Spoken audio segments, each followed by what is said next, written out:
ఒక్క క్షమాపణతో వివాదం సమసిపోతుందని నటుడు కమల్ హాసన్ ఉద్దేశించి కర్ణాటక హైకోర్టు వ్యాఖ్యానించింది. కన్నడంపై కమల్ హాసన్ చేసిన వ్యాఖ్యలపై కర్ణాటకలో దుమారం రేగుతోంది. కమల్ హాసన్ క్షమాపణ చెప్పాలంటూ కన్నడ సంఘాలు డిమాండ్ చేశాయి. సినిమా విడుదల తేదీ దగ్గర పడుతూ ఉండడంతో కర్ణాటక హైకోర్టులో కమల్ హాసన్ పిటిషన్ వేశారు. విడుదలకు అనుమతి ఇవ్వాలంటూ కోరారు. పిటిషన్ విచారణ సందర్భంగా కర్ణాటక హైకోర్టు కీలక వ్యాఖ్యలు చేసింది. ఏ ఆధారాలతో మాట్లాడారని కమల్ను ప్రశ్నించింది. ఈ వ్యవహారంలో ఒక్క క్షమాపణ చెబితే సమస్య మొత్తం పరిష్కారం అవుతుందని కోర్టు వ్యాఖ్యానించింది.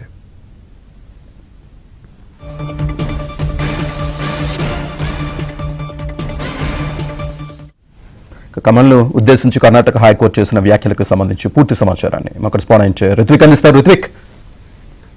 శ్రీనివాస్, గత వారం రోజుల నుంచి ఈ భాష కమల్ హాసన్ చేసిన వ్యాఖ్యల మీద కర్ణాటక రాష్ట్ర వ్యాప్తంగా కూడా ఆందోళన కొనసాగుతున్నాయి. ఈ ఆందోళన జరుగుతున్న నేపథ్యంలోనే కమల్ హాసన్ తన సినిమా కర్ణాటకలో విడుదల చేయాలని కర్ణాటక హైకోర్టును ఆశ్రయించారు. బెంగళూరులో జరిగిన ఈ తగ్ లైఫ్ సినిమా ప్రమోషన్ లో భాగంగా కమల్ హాసన్ తమిళం నుంచే కన్నడ భాష పుట్టిందని వ్యాఖ్యలు చేశారు. ఈ నేపథ్యంలోనే ఈ వివాదం అనేది తలెత్తింది. అప్పటి నుంచి కూడా కర్ణాటక రక్షణ వేదిక తో పాటు కూడా కర్ణాటక ఫిలిం ఛాంబర్ కూడా దీని మీద తీవ్రంగా రెస్పాండ్ అయింది. సాధారణ ప్రజల నుంచి రాజకీయ నాయకులు, కర్ణాటక ఇండస్ట్రీకి సంబంధించిన సినిమా ఇండస్ట్రీకి సంబంధించిన వారు కూడా దీన్ని పూర్తిగా కూడా తప్పుపడుతూ కన్నడ భాషను కించపరిచే విధంగా తమ మనోభావాలను దెబ్బతీసే విధంగా కూడా కమల్ హాసన్ వ్యాఖ్యలు చేశారని చెప్పి ఇటు బెంగళూరుతో పాటు కూడా పలు జిల్లాల్లో కూడా రాష్ట్ర వ్యాప్తంగా నిరసనలు వ్యక్తమవుతూ వచ్చాయి.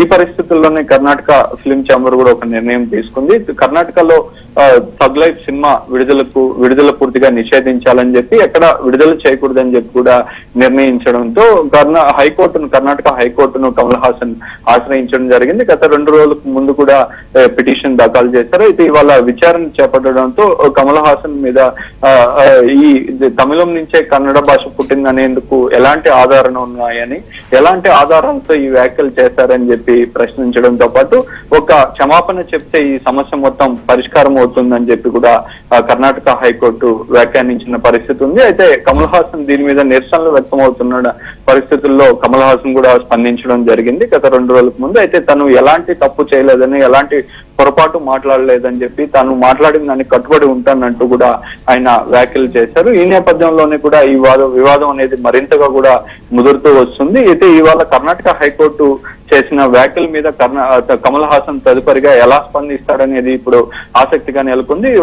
5వ తారీఖున సినిమా విడుదలకు పూర్తి ఏర్పాట్లు చేయగా ఈ విషయం మీద ఆసక్తి నెలకొంది. శ్రీనివాస్. Okay, thank you.